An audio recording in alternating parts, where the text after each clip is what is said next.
लड़कियों से दोस्तियां और मरासिम भी थे।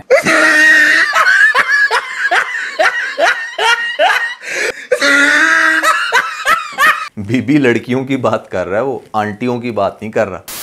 तो आज की ये वीडियो बहुत ही ज्यादा इंटरेस्टिंग होने वाली है क्योंकि आज मैं आपको फाइनली बताने वाला हूं सुन मेरे दिल ड्रामे की कंप्लीट स्टोरी के बारे में। ये वीडियो बहुत ही ज्यादा स्पेशल है उन लोगों के लिए जिन्होंने अभी तक इस ड्रामे की एक भी एपिसोड नहीं देखी और उन लोगों के लिए भी जो ये जानना चाहते हैं कि आगे से क्या होगा, किस तरीके से इस ड्रामे का एंड होगा। तो भैया फिर सीट बेल्ट बांध लें, हेडफोन तान लें, चाय भी भैया छान लें क्योंकि आज की ये वीडियो बहुत ही ज्यादा इंटरेस्टिंग होने वाली है। लेकिन उससे पहले अगर आप लोगों ने मिस्टर मालिम चैनल को सब्सक्राइब नहीं किया तो जल्दी से कर लें क्योंकि पीके लेक्सिस के ऊपर ब्लैक फ्राइडे की सेल चल रही है। 50% चीजें ऑलरेडी ऑफ तो हैं, बट हमारे सब्सक्राइबर्स जिन्होंने हमें यहां पर सब्सक्राइब किया प्लस इंस्टाग्राम पे फॉलो किया, दोनों के स्क्रीनशॉट वहां पर अगर आप डीएम कर देते हैं तो उन लोगों में से जिन्होंने डीएम किया होगा उनमें से कंटिन्यूसली लोगों को सिलेक्ट करके पीके लेक्सिस की तरफ से डेली बेसिस पे 8-10 मैं देख रहा होता हूं पैकिंग रूम में गिफ्ट्स जा रहे होते हैं। तो जल्दी से चैनल को सब्सक्राइब करके इंस्टाग्राम पे फॉलो करना मत भूलिएगा। PK Luxus, we don't sell crap। तो सबसे पहले हम समझ लेते हैं कि इस ड्रामे के अंदर बेसिकली हो क्या रहा है। यहाँ पर एक लड़की है सद्दफ, उसकी आगे से दोस्त है हमशा और हमशा की भी एक आगे से दोस्त थी जिसको एक्चुअली में अमार के साथ प्यार था। अमार भी बेसिकली इन सबका दोस्त है। तो अमार लाइक करता है सद्दफ को, सद्दफ किसी को भी लाइक नहीं करती। सद्दफ एक बड़ी आम से घराने से ताल्लुक है उसका और खास तौर पे बाप बहुत ही ज्यादा मेहनती था, नामदार, जो एक बहुत बड़े होटल के आगे से ऑनर कम मैनेजर था। अनफॉर्चुनेटली उसके बेटे को यानी कि सद्दफ के भाई को एक ऐसा एक्सपीरियंस का सामना करना पड़ता है जहां पर डॉक्टर कहते हैं कि उसकी उम्र बहुत कम है, उसको ब्लड कैंसर है, जिसके चलते फैमिली बहुत टेंशन लेती है। बाप खासतौर पे इतनी टेंशन लेता है कि वो चल बसता है। लेकिन जाने से पहले अपने बॉस के साथ एक दिन पहले जब गाड़ी में वो सैर कर रहा होता है, मतलब एक जगह से दूसरी जगह, तो वो इंसान बड़ा शराबी होता है जिसको बिलाल अब्दुल्ला दिखाया गया। शराब के नशे में धुत जब उसकी नजर उसकी बेटी पर पड़ती है तो वो पहले उसकी खूबसूरती की तारीफ करता है और फिर आए दिन सिर्फ जब उसी की बात कर रहा है तो यहां पर नामदार साहब जो उसके मैनेजर होते हैं वो कहते हैं कि सर शराब पीते हुए मेरी बेटी का नाम मत लिया करें। अब ये बात कहीं ना कहीं उसके दिमाग में बैठ जाती है। कुछ वैसे ही वो बहुत इंप्रेस था सद्दफ से। फिर कुछ जब उसका बाप ये बात कहता है तो उसके माइंड में एक चीज बैठती है कि कुछ ऐसी औरतें होती हैं जो बहुत ही ज्यादा मान लो प्रीशियस होती हैं। अब ये बात वो इसलिए सोच रहा है क्योंकि बचपन से लेकर आज तक उसने जो भी औरत देखी या जिसको भी एक्सपीरियंस किया वो अनफेथफुल थी, जिसमें सबसे पहले उसकी माँ उसके बाप को छोड़कर चली जाती है किसी और के साथ, जिसकी वजह से उसने बहुत ही बुरी लाइफ गुजारी और फिर बाप भी चला गया। उसके बाद देखा उसने बहुत सारी गलत लड़कियों को जिनके साथ उसके तरह तरह के मरासिम भी थे। मतलब उसने एक ऐसी लड़की को देखा ही नहीं जो एक बहुत शरीफ और अच्छी भी हो सकती है या जो उसके दिल को भा सकती है। अब यहां पर जब उसको सद्दफ से वो सच्ची वाली मोहब्बत फीलिंग्स आ गई हैं तो बाप भी उसका मर गए, नहीं कि सद्दफ का बाप और इस बिलाल का मैनेजर इस सदमे से कि उसके बेटे को यहां पर ब्लड कैंसर और इतने सारे वो पैसे अरेंज नहीं कर सकता। ये बातें एक तरफ। दूसरी तरफ अमार नामी एक लड़का दिखाया गया है जो बेसिकली सद्दफ को बहुत लाइक करता है। पहले दोनों की बड़ी अच्छी फ्रेंडशिप थी जो कि इवेंचुअली वो उससे चूंकि प्यार करता था, इजहार करता है, तो आगे से सद्दफ इनकार करती है फॉर नो रीजन, जिसका आज तक हमें भी नहीं पता चल सका कि अगर वो उसका इतना अच्छा दोस्त था तो उसके साथ शादी करने में क्या मसला।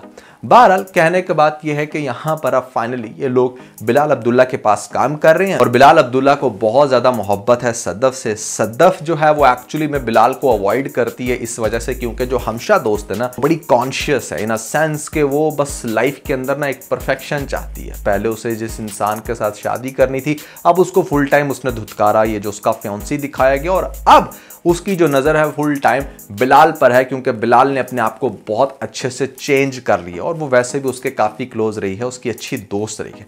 उससे ये बर्दाश्त नहीं हो रहा कि कल की लड़की जो सद्दफ है वो इतना ज्यादा नोटिस में आ रही है मेरे बॉस की, क्यों मेरा बॉस उसको ही लाइक करता है जबकि मैं इतने अच्छे गेटस वाली कुछ भी सोचती है। तो ये चीज उसको बड़ी टेंशन दे रही है। मेरे ख्याल से मैंने आपको बहुत कम समय के अंदर सारा कुछ एक्सप्लेन कर दिया कि अब तक ड्रामे में हुआ क्या। अब देखो ड्रामे की जो की एपिसोड पीछे गुजरी ना उसके अंदर सिर्फ ये दिखाया गया आपको कि सद्दफ इतनी टेंशन लेती है अपने बाप के जाने के बाद कि भाई का इलाज कैसे करवाए। जब उसे पता चलता है कि बिलाल अब्दुल्ला के पास इतने ढेर सारे पैसे हैं तो वो उसके पास आके कहती है कि मैं आपके लिए कुछ भी करने के लिए तैयार हूं, मतलब you can do the hell with me, बस मुझे वो 8 करोड़ दे दो। और इंटरेस्टिंग बात यह है कि वो उसको ना सिर्फ 8 करोड़ देता है बल्कि उसे सिर्फ ये कहता है कि आप मेरे ऑफिस में जॉब कर लो, because he just want to be around her. वो उससे इतनी मोहब्बत करता है, उसे इस चीज से गर्ज नहीं है कि मतलब उसके लिए क्या कर सकती है, वो बस उसके साथ एक अच्छा पॉजिटिव रिलेशन बनाना चाहता है।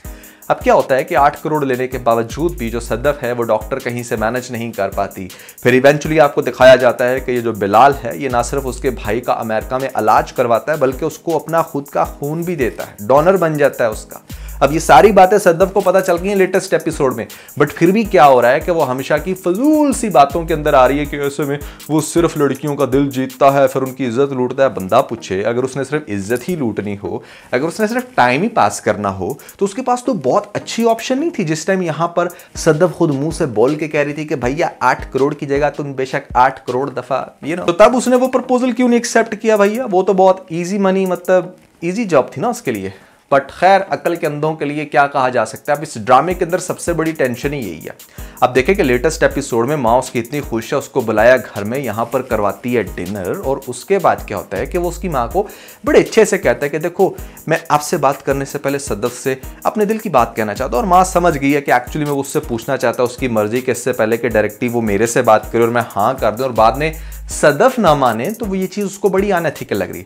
अब सद्दफ से वो मिलने जाएगा नेक्स्ट एपिसोड में, यानी कि उसके घर में ही है, बस एक रूम से दूसरे रूम में जाना है और वहां पर जाकर सद्दफ से बात करनी है। अब बाजो भैया, जो लोग नए हैं जिन्होंने अब तक सारी एपिसोड्स देख लिए हैं, यहां से आपका जो है ना वो इंटरेस्ट डेवलप होगा। अब देखो, सद्दफ से जब वो बात कर रहा होगा ना, तो सद्दफ को पहले तो बड़े अच्छे तरीके से ये समझाने की कोशिश करेगा कि आई नो के you hate me because I was a drinker और मेरे लड़कियों के साथ अच्छे मरासम नहीं है। जबकि ये भी बात वो झूठ बोल रहा है। ठीक है, तुम ड्रिंक्स तो करते थे, बट लड़कियों के साथ अच्छे मरासम ना होना मतलब तुम्हारा तो यही दिखाया गया ना बैकग्राउंड के अंदर कि तुम लड़कियों को बुलाते जरूर थे, but you are not physical with them. तुम उनसे सिर्फ अपनी ड्रिंक्स बनवाते थे और दिल की बातें करते थे। सो सिर्फ तो बात पे ये कह देना कि मेरे लड़कियों के साथ अच्छे मरासम नहीं थे, I think that doesn't make sense. क्योंकि आपने प्रोस्टिट्यूट को भी बिल्कुल वैसे ही ट्रीट किया जैसे आप एक्चुअली में हमशा को ट्रीट करते हो या फिर ऑफिस की बाकी गर्ल्स को। आप एक बड़े फ्रेंडली और ओपन माइंडेड इंसान हो, आपका किसी के साथ कोई गलत रिलेशन नहीं है। हाँ, सिटिंग जरूर है जिसको आप एटलीस्ट गलत नहीं कह सकते, क्योंकि सिटिंग यहां पर आपकी अलमरूफ पर्देदार खूबसूरत नेक पारसा औरत जो दिखाई गई है सद्दफ, उसकी अमार के साथ भी थी, वो उसके साथ भी हैंग अराउंड करती। नाउ लेट्स टॉक अबाउट कि वो ये सारा पसे मंजर उसके सामने रखेगा और उसे कहेगा कि मुझे पता है कि you think this that about me, but फिर भी I just want to say that कि मेरे दिल में तुम्हारे लिए बड़ी पॉजिटिव और रियल फीलिंग्स हैं and I want to get married with you. और मैं इस चीज़ का पूरा रिकॉर्ड रखूँगा, मैं तुम्हारा ख्याल रखूँगा, तुम मेरे बाप की तरह जो था इंसान उसकी बेटी हो। और इस तरह की वो सारी बातें करके उसको जब अपने दिल की बात रखेगा सामने कि वो उसे चाहता है और शादी करना चाहता है, तो उसने सद्दफ क्या जवाब देगी? सद्दफ कहेगी कि देखें, आपका हम पे बहुत बड़ा एहसान है क्योंकि आपने मेरे भाई का इलाज करवाया, आपने मुझे जॉब दी, मेरे बाप का भी ख्याल रखा, बट फिर भी मैं ये कहना चाहूंगी कि आपके प्रपोजल को रिजेक्ट नहीं कर सकती। I can't deny to get married with you, but अगर आप मेरे से पूछे ना तो I want to get married with Amar. So वो ये बात करेगी कि मैं अमार से शादी करना चाहती हूं, बट मैं आपके भी प्रपोजल को रिजेक्ट नहीं कर सकती, तो जो आपने कह दी मुझे करना पड़ेगा। अब मुझे आप एक बात बताएं, एक जेंटलमैन जिसने पास्ट के अंदर इतना कुछ किया, आपको आपकी एक आवाज़ पे 8 करोड़ का चेक लिख कर दे दिया, ये भी नहीं पूछा कि क्यों चाहिए, फिर आपके भाई का इलाज करवाया, खुद से उसका डोनर बन गया, इतना कुछ किया, तो क्या इस पॉइंट पे वो ये कहेगा कि नहीं, अगर मैंने कह दी कि तुम मेरे से शादी करो तो तुम मेरे से शादी, मतलब अगर उसने अब्रप्टली उसके साथ शादी करनी होती, शादी भी करनी होती अगर अपनी जोर जबरदस्ती की बेस पे, तो शायद वो उस पॉइंट पर भी कर सकता था। जब उसने 8 करोड़ दिया और यहां पर उस टाइम वो कह सकता था कि ठीक है, in return I just want to get married with you, वहां पर भी उसने ऐसी बात नहीं की, बिकॉज उसको पता था कि this is not the perfect time, क्योंकि उसकी दिल में मेरे लिए कोई फीलिंग्स नहीं बनी होगी। बट अनफॉर्चुनेटली हमारी ये जो दिखाई गई है सद्दफ, इसके दिल में अभी भी फीलिंग्स नहीं बनी, फीलिंग्स बन गई हैं, बट ये एक्चुअली में उनको इग्नोर कर रही है, बिल्कुल ऐसे ही जैसे इसने शुरू में अमार के लिए फीलिंग्स थी इसके दिल में, बट इसने सिर्फ अमार को इसलिए रिजेक्ट किया था क्योंकि ये नहीं चाहती थी कि इसका बाप कुछ गलत सोचे कि हाँ, मैं अगर अमार के साथ उठती बैठती थी तो मेरा उसका ये रिलेशन था। मार्क माय वर्ड, उसके पीछे ये रीजन थी, इस वजह से इसने अमार के प्रपोजल को रिजेक्ट किया। आज भी इसके दिल में फीलिंग्स बिलाल के लिए बन गई हैं, बिलाल के लिए फीलिंग्स बनी हैं, तो आपने देखा कि जिस टाइम बेल बजती है ये फौरन से भाग कर जाती है, जाकर दरवाजा खोलती है और आगे से जब इसको अमार नमूना देखने को मिलता है तो बेचारी बड़ी सैड हो जाती है कि यार ये क्या सोचा क्या था और निकल के आया। सो अब उसकी फीलिंग्स हैं, बट वो अपनी फीलिंग्स को खुद से सप्रेस करके यहां पर बिलाल को ये कह देगी कि वो अमार से शादी करना चाहती होती ना सरफिरी औरतें, मतलब क्या कहा जा सकता। तो वो तो बंदा, मतलब उसके तो पैरों के नीचे जमीन निकल जाएगी। मतलब आप किसी इंसान की चाहे कुछ भी कर लो, उसका मूड होगा तो उसकी फीलिंग बनेगी, आप कुछ भी नहीं कर सकते, और कुछ लोगों की बन भी जाए तो वो उसको एक्सेप्ट नहीं करते। सो जब ये बात करेगी ना भाई, उसके बाद डेफिनेटली वो बहुत हर्ट होगा, बहुत अपसेट होगा, और यहाँ पर वो अपने ऑफिस के अंदर जब उदास बैठा होगा तो हमशा उसके पास जाएगी चिलमिलाती हुई, जिसने सारी ये तीली लगाई है। उसने तो खैर तीली लगाई है, मेरे ख्याल से उसकी तीली कोई ज़्यादा मायने नहीं रखती थी, हमारी सदफ के अंदर ही अकल नहीं है। अब यहाँ पर वो अमार के पास जाकर अमार को कहेगी कि देखें आप इतना परेशान ना हो, आई नो कि उसने आपके प्रपोजल को रिजेक्ट कर दी किसी भी तरह से। वो ऑफिस में भी यही कह रही थी कि वो आपसे नहीं शादी करना चाहती, प्लीज़, वो मतलब कुछ भी इस तरह की बातें खुद से लगा के वो ना चौपड़ के उसको बताएगी। फिर जिसके बाद क्या होगा कि वो बंदा आगे से कहेगा कि वो उसके डिसीजन की रिस्पेक्ट करता है। तो आगे से फिर हमशा कहेगी नहीं, आप उसके डिसीजन की क्या रिस्पेक्ट करते, वो आपको डिजर्व ही नहीं करती। हमशा कहेगी कि वो आपके प्यार के काबिल नहीं है। तो यहाँ पर बड़े बिलाल वो कहेगा कि मोहब्बत उसी से होती है जो मोहब्बत के काबिल नहीं होता। तो खैर किस्सा मुख्तसर ये कि आपको दिखाया जाएगा कि उसने अमार के अंदर अगर इंटरेस्ट लिया तो यहाँ पर हमारा जो बिलाल है वो ठीक है तड़पेगा ज़रूर, अपसेट बहुत होगा, लेकिन वो उसको शौक पे शौक देगा। अगला शौक उसको वो ये देगा, मतलब आप यही एक्सपेक्ट कर सकते हो ना कि हाँ यार दोनों मेरे ऑफिस में काम करते हैं, और देखा जाए तो ये जो बंदा है जिससे ये लड़की शादी करना चाहती है, जिसके लिए मैंने इतना कुछ किया, ये भी मेरे ऑफिस में ही काम करता है, तो मैं ग्रज में आके उसको निकाल देता हूँ ऑफिस से। अरे भैया उसको निकालना तो दूर, यहाँ पर बिलाल क्या करेगा, उसको 3 स्टेप प्रमोशन दे देगा। मतलब 8 मंथ्स उसने काम किया और 3 स्टेप उसको प्रमोशन मिल गई, वो और सीनियरिटी में चला गया, और सब हैरान हो गए। इवन के वो जो अमार है वो इतना खुश होगा कि ये क्या हो गया, वो जाकर बताएगा इसको सदफ को कि देखो उसने मेरी इतनी प्रमोशन कर दी। बट सदफ समझ जाएगी कि from where he is coming. वो मुझे ये बेसिकली बताना चाह रहा है कि अगर तुम ये कह रही हो कि हाँ तुमने अमार से शादी करनी है, तो मैं अमार को ऑफिस से निकालूंगा नहीं, बल्कि उसको प्रमोशन दूंगा ताकि वो फ्यूचर में तुम्हारा और अच्छा पार्टनर बन सके। तो सोचें ये कितनी बड़ी बात ना। तो यहाँ पर फिर भी आप देख रहे हैं कि जो सदफ की माँ है वो उसको समझाएगी कि तुम बहुत गलत कर रही हो, तुम हीरा छोड़कर यहाँ पर तांबे के पीछे भाग रही हो, और तांबा भी वो जिससे कल तक तुम बहुत नफरत करती थी। तो सदफ फिर भी बार बार यही बात कहेगी कि नहीं, वो झूठ बोल रहा है, वो ये कर रहा है, वो कर रहा है। बंदा पूछे तुम्हारे अंदर अपनी बिल्कुल भी अकल नहीं ना, तुम्हें वो कल की लड़की जो हमशा है उसकी बात पे इतना यकीन है कि जो तुम्हारे भाई को शायद बुरे वक्त में सहारा भी ना दे सके, तुम उसकी बात पे यकीन कर रही हो। उसकी बात पे तुम यकीन नहीं करोगी जिसने तुम्हारे भाई को अपना खून देकर बचाया, जिसने तुम्हारे आगे मुंह मांगी कीमत रख दी, जिसकी वजह से तुम्हारा घर चल रहा है। इस ड्रामे के अंदर आपको दिखाया जाएगा कि यहाँ पर अमार की और सदफ की शादी की तैयारी होंगी, और हमारा जो बिलाल है ना वो धूमधाम से उसकी शादी को प्लान करेगा। अंदर से वो टूट रहा है, अंदर से वो कट रहा है, एक एक लम्हे में उसको तकलीफ दिखाई जाएगी, उसकी आंखों से तकलीफ निकल रही है। वो हर नज़र में जब देखेगा सदफ को, सदफ भी अंदर से चीरी जाएगी कि मैंने ये क्या डिसीजन लिया है। बट फिर भी वो प्रोसीड करती चली जाएगी, वो यहाँ पर अमार की तरफ बढ़ती चली जाएगी, वो ये जानते हुए भी कि वो एक ज़िंदगी का बहुत ही बड़ा फैसला ले रही है अब्रप्टली, बट वो कर जाएगी, उसकी अमार के साथ शादी हो जाएगी। अब देखो अमार जो है ना वो यहाँ पर कहने को तो बड़ा वो जान की बाजी खेल रहा है, कभी कुछ, बट उसके अंदर बचपना बहुत ज़्यादा है, वो बहुत ज़्यादा बच्चा सा है। जैसे आपने देखा कि आज से 1-2 एपिसोड पीछे जब हमशा उसको कह रही थी कि तुम ऐसे करो, तो वो वैसा करना शुरू हो जाता था, तुम जाकर उसके आगे इस तरह से प्रिटेंड करो तो वो कर, मतलब उसकी अपनी अक्ल तो जैसे है ही नहीं, अल्लाह मियाँ का गाया है वो। तो वैसी कंडीशन के अंदर मतलब क्या होगा कि सदफ की जब उसके साथ शादी हो जाएगी तो वो बहुत ज़्यादा इस चीज़ को अपने दिमाग में बिठा लेगा कि हाँ मेरी बेगम उसके ऑफिस में काम करती है जो एक्चुअली में उसको प्रपोज कर चुका है, और उसके अंदर शादी करने में इंटरेस्टेड था, तो शादी तो मैंने कर ली, बट हो सकता है कि वो बिना शादी के मेरी वाइफ के साथ कुछ भी कर ले, या अगर वो उसको अपने ऑफिस में बुलाएगा, उसके साथ कुछ बात करेगा, या सदफ उसे कुछ कहना चाहेगी, एक्सप्लेन करना चाहेगी, तो उस बात के ऊपर अमार लड़ेगा। अमार उसको ये कहेगा कि तुम ऐसी तुम वैसी। तो जब बहुत ज़्यादा फाइट्स होंगी, जब बहुत ज़्यादा मिसकंसेप्शन होंगी, जब बहुत कुछ होगा शादी के बाद, तो फिर सदफ को इस बात का एहसास होगा कि उसने आखिर कर क्या लिया, उसने क्या गलत डिसीजन ले लिया। उसका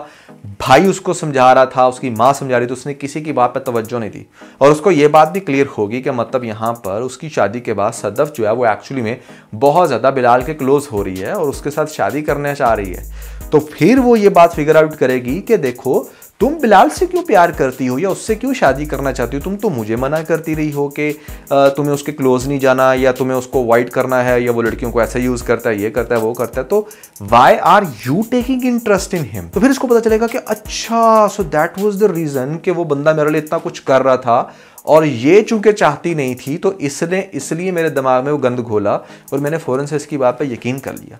सो दैट्स द करैक्टर ऑफ हमशा, जो कि आपका खून जलाने वाला है, और सदफ की हरकतों पर आपका मातम करने को दिल करेगा, क्योंकि इसी तरह की हरकतें करके तो आपको हुक कराएंगे ये ड्रामे के साथ, जो करवा चुके हैं। देखिए ड्रामा जो है ना वो बड़ा इंटरेस्टिंग है। यहाँ पर यही दिखाया जाएगा कि सद्दफ का गलत डिसीजन किस तरीके से एक दफा फिर से बिलाल को तोड़ देगी।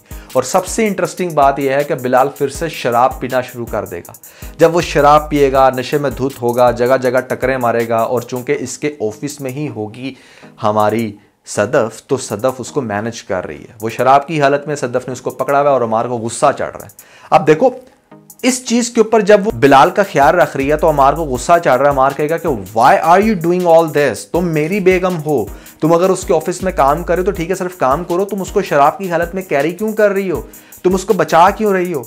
तो वो आगे से ये कहेगी कि मेरा बाप मरने से पहले ये कहकर गया था कि मुझे ख्याल करना है इस बंदे का, और ये बंदा बड़ा प्रीशियस है, और ख़ास तौर पे इसने क्या कुछ नहीं किया हमारे लिए, मेरे बाप के लिए, मेरे भाई के लिए, सबके लिए। मैंने फिर भी इसकी बात को इग्नोर करके तुम्हारी बात मानी, तुम्हारे प्यार को सामने रखा, और आज तुम हो कि मुझे एक लम्हा नहीं जीने देते।